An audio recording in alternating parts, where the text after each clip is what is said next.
Okay, yeah, so we have this virtual workshop we're excited about. And obviously there's been a lot of questions coming up on cultivated oyster mariculture and the permitting directed for this, which is the shellfish handler and dealer licenses. So I'm glad that you guys were able to come. So we've got Kirk Wiles, he's the manager for the Texas Department of State Health and Health Services, and they're the leading agency for this. And he's the manager for this the Shellfish group, and he will be giving a presentation on how oyster mariculture will what you need to do to start this process. If you're interested in being a farmer, a dealer, a supplier. So I will give it away to Kirk Wiles and he can start his presentation. So take it away, Kirk. I will mute myself. Oh, and also, sorry, real quick, if there's any questions, please put them in the chat and I will be reading off the questions as they come in. Thank you. Thank you, Mario. I hope that this presentation will help some folks out, help them make better business decisions. And within my group, I work for the Texas Department of State Health Services. Within our group, we do a couple of things. Let me just go over those real quickly and I'll turn off my video so as not to jam things up. We classify shellfish growing areas. I'm sure everybody on here has seen the shellfish maps. We open and close those shellfish harvest areas throughout the year. We also certify and inspect shellfish processors. And finally, we do sample fish for contaminants and issue fish consumption advisories when we discover public health issues.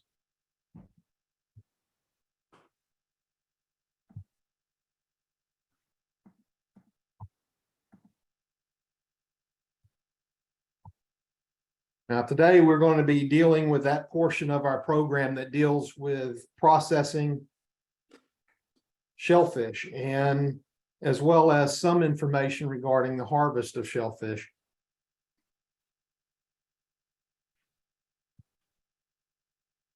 What I hope to do in this discussion is to talk about how oysters are regulated,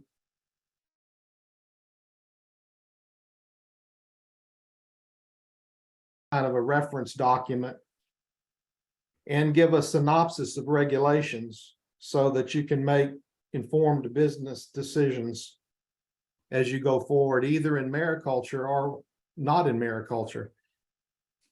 The agency regulates the buying, transportation, storage, processing, shipping, and selling of oysters. We do not necessarily manage harvest. We issue opening and closures of harvest areas, but harvesters are not licensed by the Department of State Health Services. As you all know, they're licensed by Texas Parks and Wildlife. So there is some split jurisdiction in what is allowed. And I'll try to make some clarity of those things that are under the purview of the Department of State Health Services. Within our branch, we have field offices in Bay Cliff, Port Lavaca, and in Corpus Christi.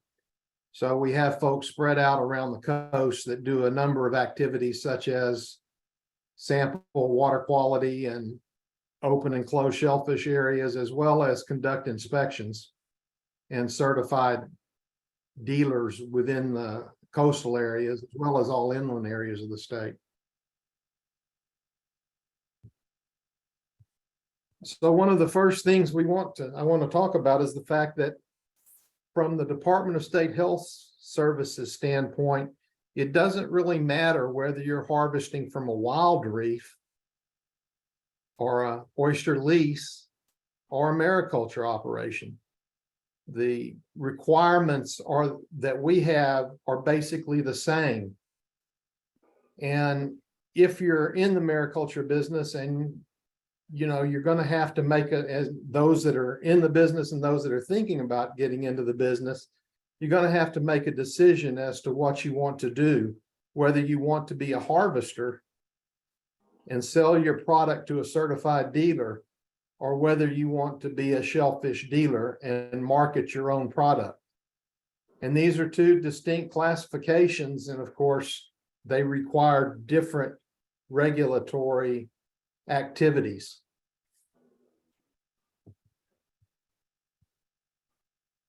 Hopefully, the information that we give you today will help you in deciding which course of action and how you want your business to fit into the regulatory system. Shellfish are certainly a dangerous commodity. You won't find another food that's regulated more than shellfish. And there's a number of reasons that we're all aware of. Oysters are filter feeders. Oysters are eaten raw. We have a very stringent bacteriological quality for harvesting of oysters. And we have some specific problems to the Gulf of Mexico related to the naturally occurring Vibrio bacteria, specifically Vibrio vulnificus, which can cause illness. And I'll just say right off that every oyster in Texas harvested from March through November has Vibrio vulnificus in it. It's not a matter of whether they do or they may or may not. They have Vibrio vulnificus in them. Now they're at certain levels. The levels become higher in the hotter part of the summer, but it is something that we've had to take difficult action to try to reduce the risk of consumption of raw oysters. And Vibrio vulnificus is prevalent. It's naturally occurring. It's in the cleanest of waters. And it is in the oysters that are harvested. So we have our only defense is for proper and quick cooling of the oysters to reduce the risk associated with Vibrio vulnificus. And I know most of you that have talked to Parks and Wildlife and myself about getting into the mariculture business, we've discussed the time to temperature matrix. And this matrix applies not just to people in the mariculture business, but to anybody who's getting in the business. And as I said, the only defense we have against Vibrio vulnificus is a quick cool down to reduce the growth of the organism. So you'll notice that we have time to temperature matrix and the hours listed by month. You might think it's kind of strange that we go from 4 to 3 to 1 to 1 to 3 to 4 to 9. But the reason is that July and August have the hottest water temperatures and the highest risk. Therefore, we apply the highest level of protection, which is the quickest time from harvest to refrigeration during those months. And Vibrio vulnificus is a fairly rare disease, but in Texas, we may have 3 to 5 to 6 cases per year. And the problem, however, is that there's about a 60% mortality rate. So although rare, it is a significant public health issue. We do not recommend that folks with compromised immune system eat raw oysters or raw shellfish at any time. And we'll talk some more about the time temperature matrix as we go on. The first column is just the month. The second column is the time from the harvest of the first oyster until it goes into refrigeration. And in this case, it doesn't have to be mechanical refrigeration. It can also be icing, but some sort of refrigeration that reduces the temperature of the oysters. Then the maximum cool down to 55 degrees is what the dealer has to cool the product down to prior to shipment.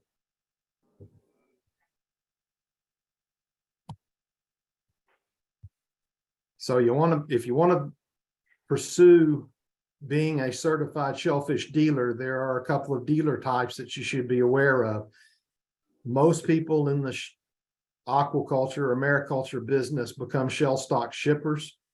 That allows people to buy harvested shell stock, put them in sacks, and sell them as shell stock. They're not allowed to shuck or further process other than rebagging. A shucker packer is the traditional oyster shucker, which allows somebody to open and process the oysters.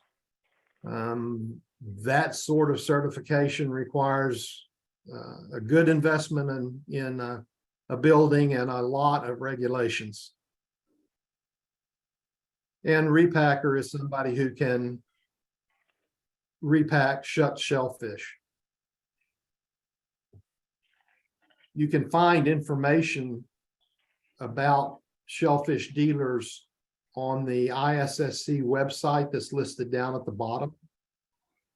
And you can click on, when you go to that website, click on the NSSP guide, and that provides the rules and regulations that people around the country have to follow for selling of shellfish.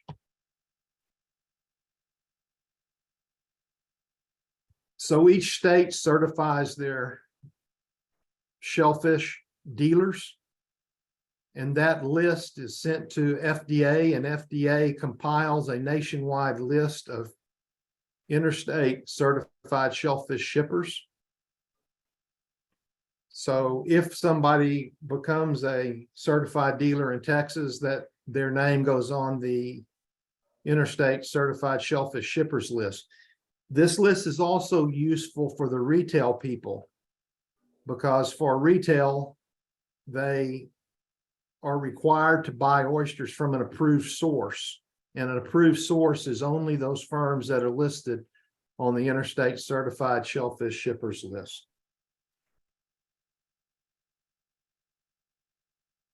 Again, at the bottom is the address for the certified shippers list.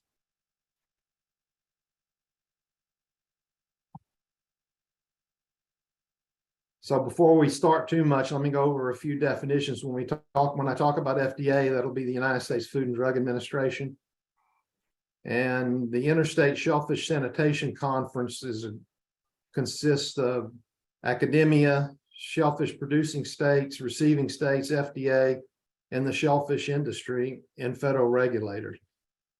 And it's a very unusual type of regulating agency. We meet and through the course of the meeting, decide any changes that are necessary to the sanitary control of the shellfish industry. The National Shellfish Sanitation Program is the cooperative program between state, FDA, and industry that produces the guidelines that all states have to follow. And just to make sure that we all follow it the same, FDA evaluates each state to make sure that the requirements of the National Shellfish Sanitation Program are being adhered to in all the states. When you look at the shippers list, there are also several countries that are on the list. And those are countries that FDA has evaluated their program and says that they're in compliance with the National Shellfish Program, and a few firms from those countries are allowed to ship into the United States.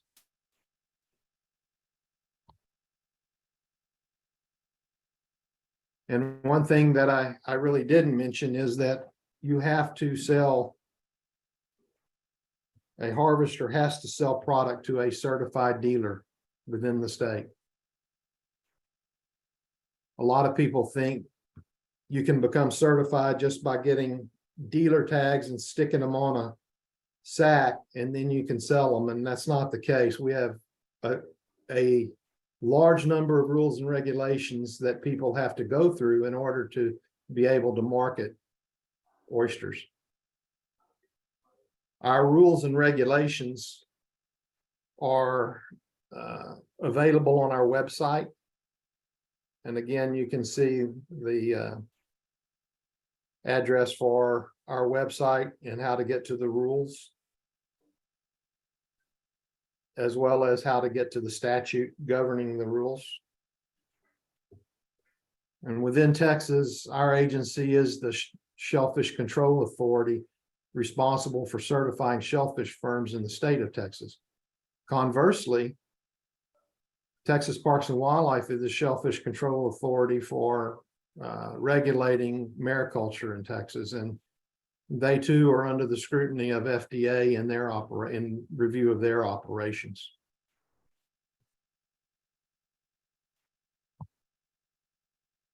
In order to become a certified dealer in Texas, that would be, in most cases, a Shellstock shipper for people that are in the mariculture business.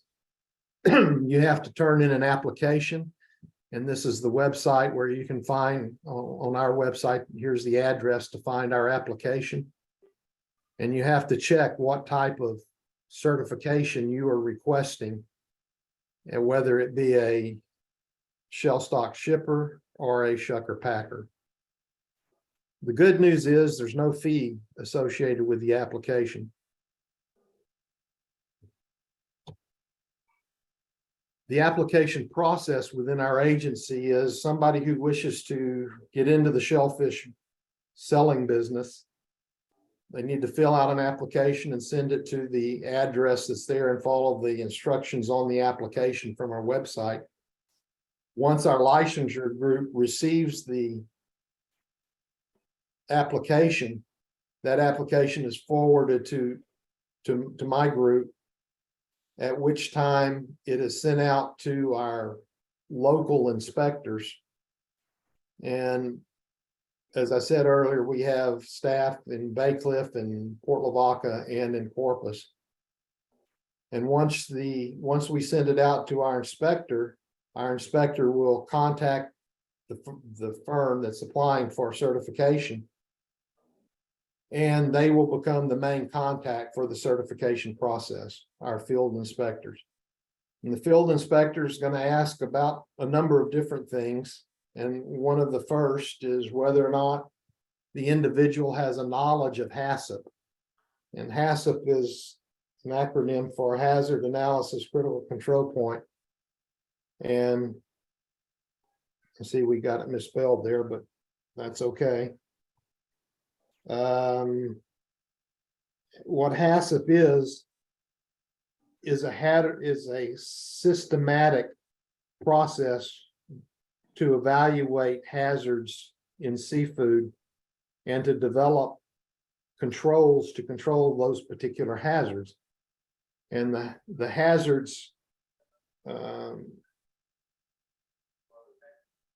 process is based on federal regulation, and it applies to all seafoods.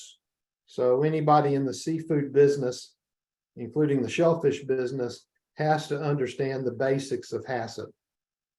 And HACCP training can be found online. It can be found through A&M. They've traditionally helped the industry, and the industry throughout the seafood industry has been trained in HACCP. And the inspector is going to ask whether or not the individual who's applying has an understanding of HACCP. We don't necessarily require HACCP, a particular HACCP course, but it will be important that whoever is running and responsible for a plant understands the principles of HACCP. More importantly, the inspector will help the individual who's made application. And we recommend you get in touch with our inspectors early, because they can actually help save you some money and steer you the right direction, and will work with you to see about getting your facility into compliance with the numerous NSSP guidelines and requirements.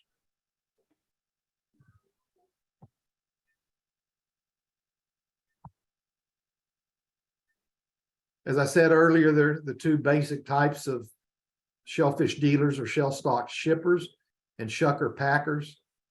And Shellstock shipper has less requirements than a Shucker packer does, as we had talked about earlier.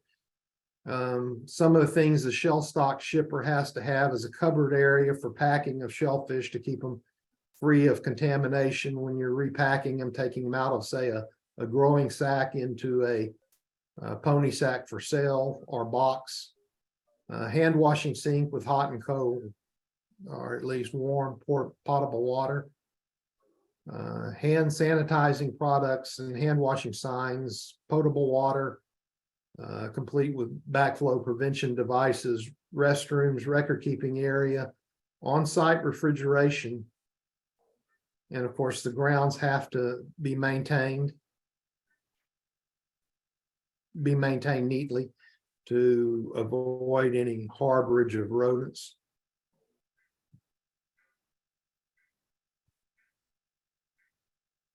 So Kirk, there's a question that came in. Okay. Where can a dealer find the NSSP guidelines? Let me go back. It's actually on. You can go to down at the bottom, ISSC.org, and click on model guide.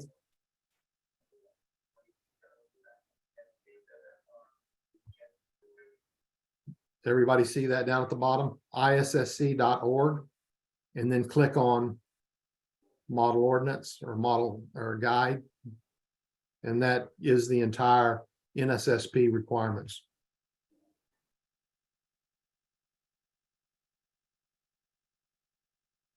Okay, thank you, Andy. Andy Myers just put the link for the NSSP guidelines. So if y'all want that, it's right there. Just click on the link. Okay. Sorry, Kurt, take it away.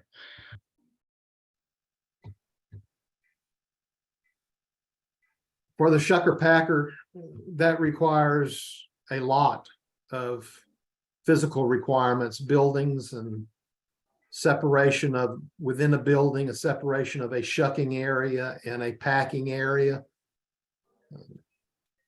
It also does require all the other things that a Shellstock shipper has, but a Shucker packer is a big investment in time, money, and effort. I'm not sure how much interest there would be for mariculture folks to become Shucker packers.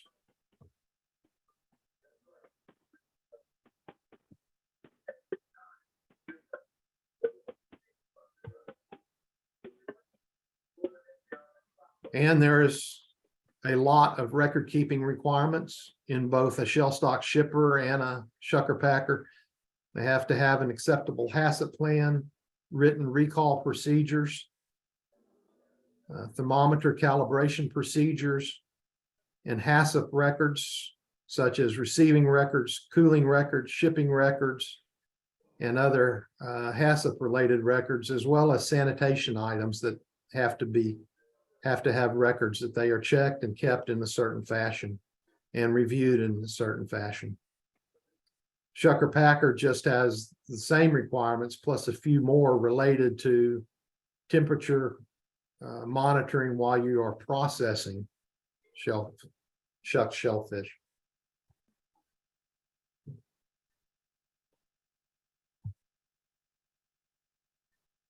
So for processing of shellfish, the HACCP critical limits must be followed. And again, at this point, I don't want this to be viewed as an overall listing of every requirement, because it's not. This is just a synopsis of the types of requirements that are needed in order to become certified and stay certified. Our inspectors will work with individual plants as they go through the licensing process and help them with various activities. The reason I'm putting these kinds of slides in here is just so that people can understand the depth at which and the work required to become a shellfish dealer. And again, it doesn't matter whether you're harvesting from a wild reef or buying oysters from a lease harvester or from mariculture, all these requirements are the same.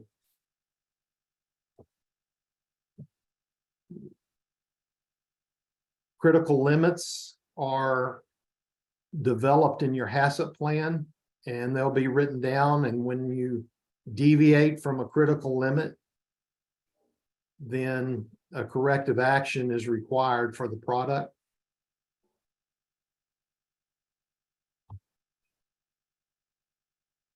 Temperature controls have to be maintained during the processing and storage. And as we talked about before, refrigeration is the control for Vibrios, and they have Vibrio growth is controlled at about 45 or 50 degrees, and temperatures above 50 will allow for multiplication of Vibrios.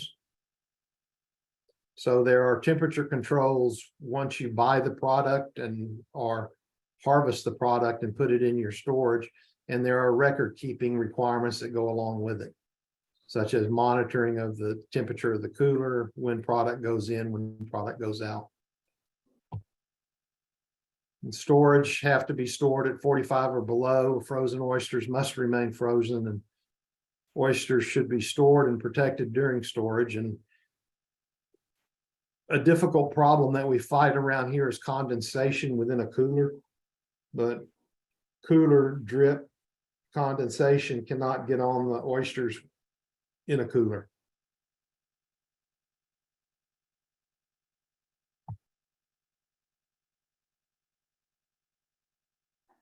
In the time temperature talk that we had talked about earlier, I'd mentioned the fact that dealers are required to cool oysters down to certain temperatures within certain time frames. And a dealer has to monitor the temperature, not just of the cooler, but the temperature of the product. And when the product is brought in from a boat or from another dealer, the cooling begins, and the storage and monitoring of cooling of the oysters is constant throughout the process of holding the oysters until they're shipped.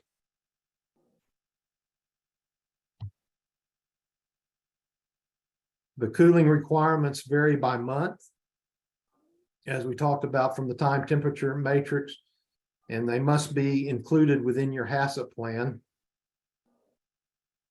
There are two types of products, and those are unrestricted use product, that is product that can be sold for raw consumption, and product that is produced outside of the guidelines of the time temperature matrix that I showed you.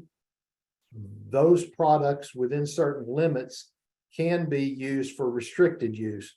However, they have to be shucked by a certified dealer or post-harvest processed by an approved process to control Vibrio vulnificus. So I can't imagine that there's many mariculture dealers who would want to deal in anything but unrestricted use product that can be consumed raw without having it shucked or post-harvest processed.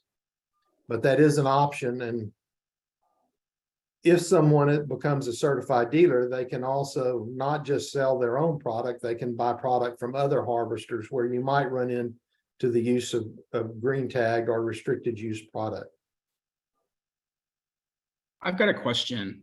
So for the processing facility, as you showed in your previous slide, they have that laser temperature a little gun.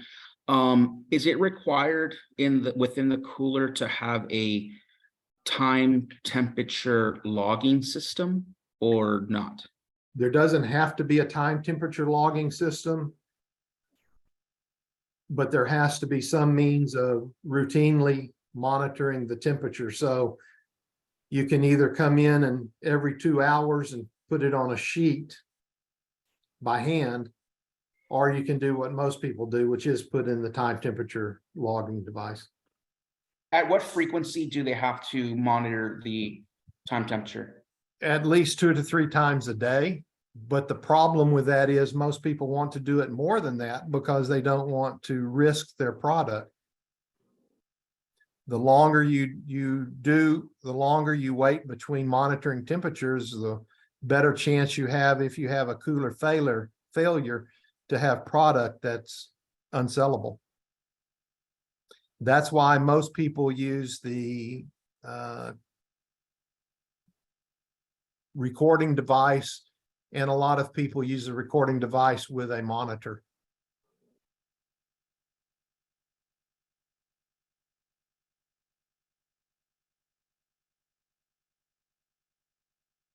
That answer it? Yeah, thank you. Okay.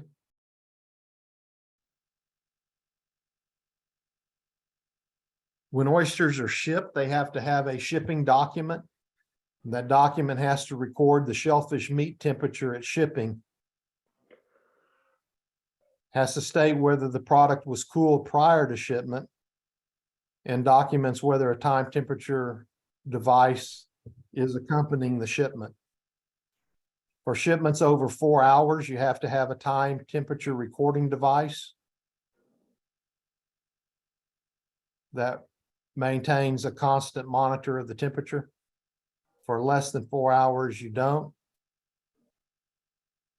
We'll get into some additional issues with shipping temperatures in just a moment. So unrestricted white tag product shipped from May through October must be 50 degrees or less before it can be shipped. And the reason is that the person who is the dealer assumes the responsibility of cooling the product within the proper time frames.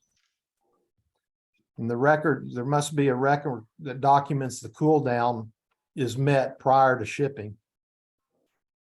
For any product harvested November through April shipped prior to the cool down and restricted use product shipped prior to cool down, they must have a time temperature recording device. So trucks that are shelf stock shippers who are buying from a harvest boat that comes into the dock, loading it into their truck and shipping it off to Virginia before it has reached 50 degrees, have to have a time temperature recording device included within the shipment.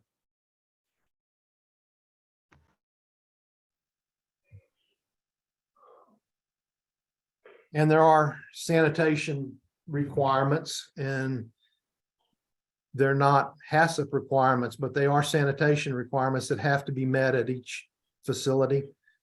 There will have to be a record that shows that each of these items is checked daily and then signed off on by management.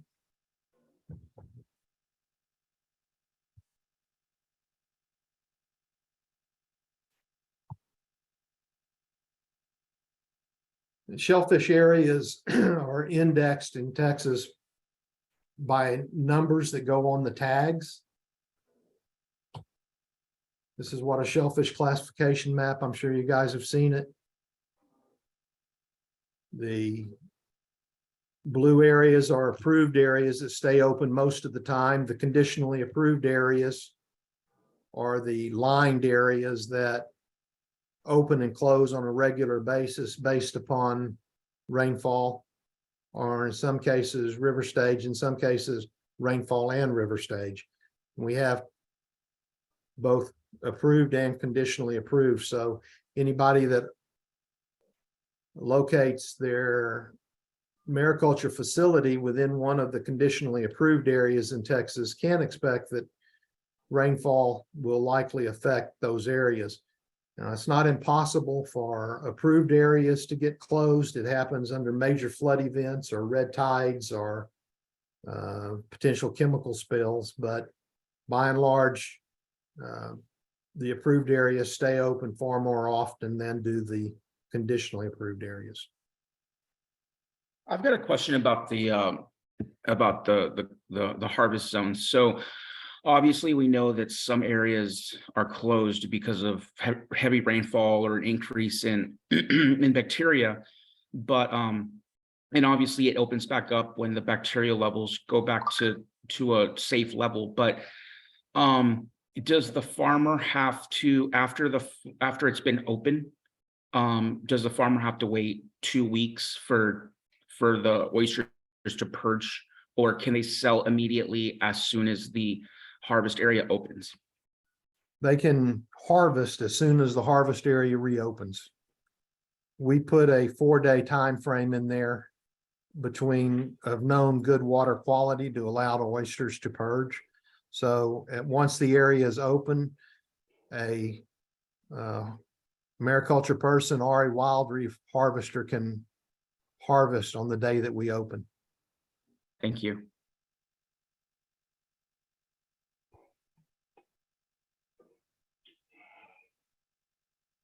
These classification maps are available online at our website.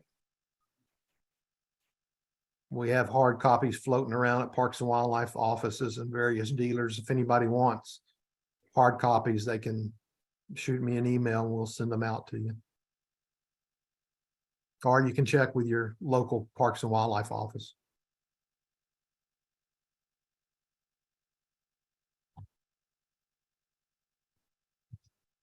So if you're a dealer and you're buying from a harvester, there's a couple of things that you have to check for. You have to make sure that there are harvest tags properly filled out on the product that you are receiving. You also have to look and make sure that time temperature requirements are met. And that's done by, in most cases, by using a harvester log, which indicates when the first oyster was harvested and when it comes in. The harvest logs become receiving records for the dealer, so that the dealer can prove that the oysters that he is handling were harvested within the proper time temperature matrix.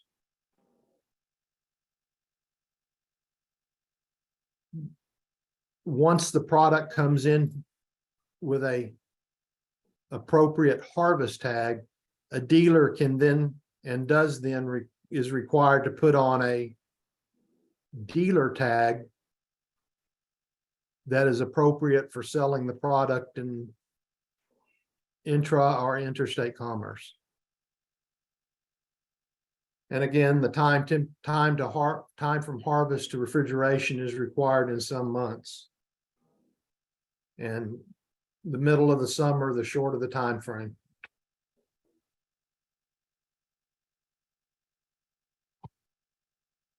There's a couple of different types of harvester tags. One is for lease or wild reef fishery, and of course the other, you guys in the mariculture business would recognize that tag. That's the tag, and both of those come from Parks and Wildlife. Dealer tags, however, are required to be printed by the dealer, and we don't furnish dealer tags. Dealer tags have certain requirements, and our inspectors will work with folks to make sure that they have all the information required on their dealer tags.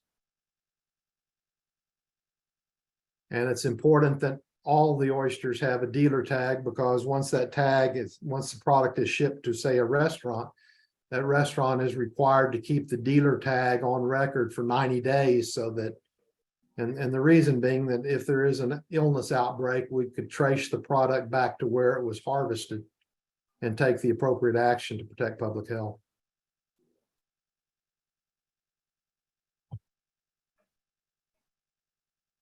As a Shellstock shipper, you can also receive product from another dealer, and that's a certain set of requirements. In order to be able to do that, the product has to be in a conveyance less than 45 degrees, and the meat temperature has to be 50 degrees or less. And if it was over 4 hours, then you have to indicate continuous cooling through the time temperature recording device. The temperature of the receiving shell stock must also be recorded and kept as a HACCP record. And the shipping document has to accompany the product when it's shipped to you so that you know the conditions at which it was shipped. And again, all shellfish must be properly tagged before they're received.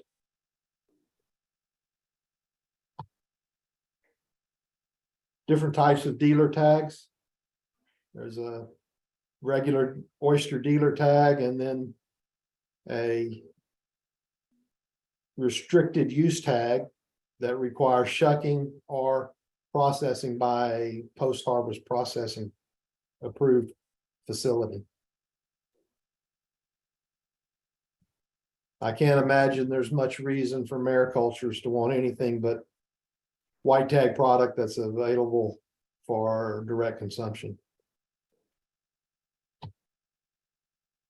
So we conduct training with our applicants as they become certified, and we require that at least one operator per facility go through our training. And it's a informal process by which we train folks, and most of the people work with our inspectors to make sure that all the rules and regulations are followed. And I can't emphasize enough, it's good to start with our inspectors very early on if you want to become a dealer, so, because they can help you save you some money, and they can also help you streamline your operation and help you stay in compliance. Because not only do we certify you, but once you become certified, we conduct regular inspections. Not only does DSHS conduct regular inspections, but every year or so, the Food and Drug Administration sends down a person or two to come with us to review your facilities as well, and make sure that the state of Texas and the dealers within the state of Texas are complying with the requirements of the National Shellfish Sanitation Program.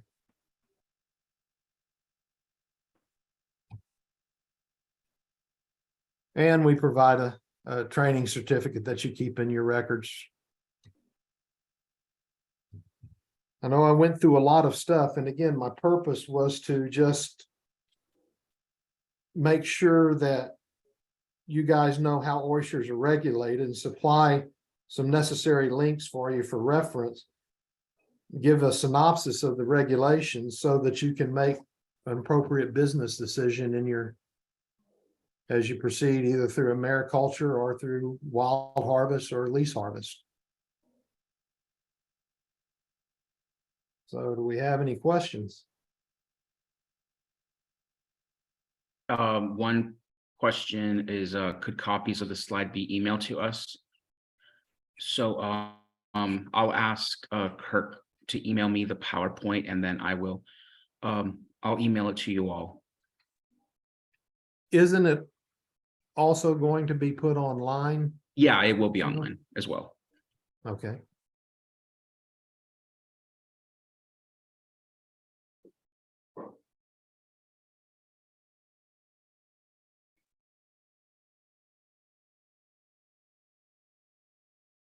Are there restrictions? I've got a question. Are there restrictions on the size of the coolers, as in like walk-in coolers for processing? I know that we went through some of the details of the hand washing station, but does it matter on the location of the processing facility or anything like that? No, a dealer is allowed, a harvester is allowed to take their product to a dealer and sell it to a dealer. Now, I say that, but they are still required to follow the time temperature requirements. So it's not that there's no requirements on where a Shellstock shipper can be, but they do have to meet the requirements of cool down from the time temperature matrix. As far as size of the cooler goes, it depends on the size of the operation.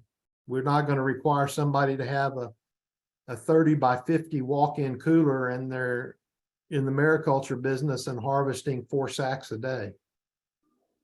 So the size of the cooler has to be in relationship to the amount of product that's being harvested and handled. Thank you. Are there any more questions at all? Anything?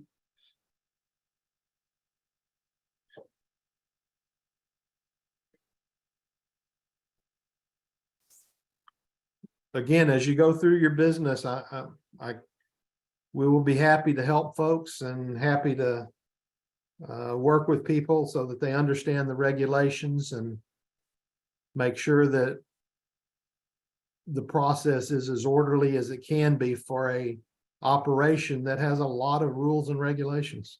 This is a highly regulated product.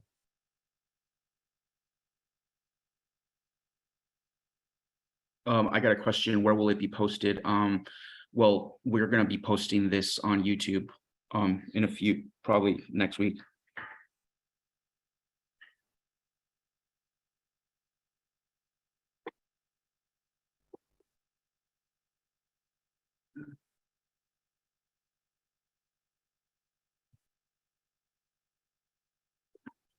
So if there's no more questions, we're coming up on the hour.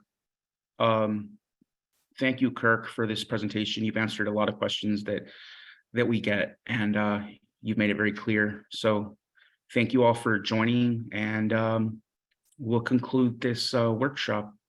And email me for let me just add, Mario, that we can, I think our contact information for our group is on there. They're welcome to contact us directly too. Definitely. Okay. Well, thank you, Kirk, and thank you everyone for joining, and we'll conclude. Okay. Thank you, Mario. Thank you.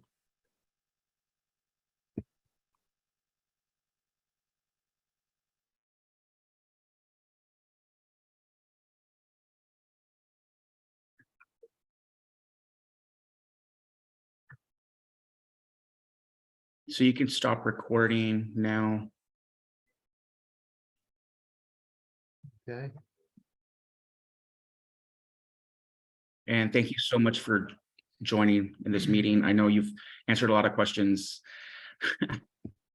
Well, there are always a lot of questions. Yeah, definitely. Okay.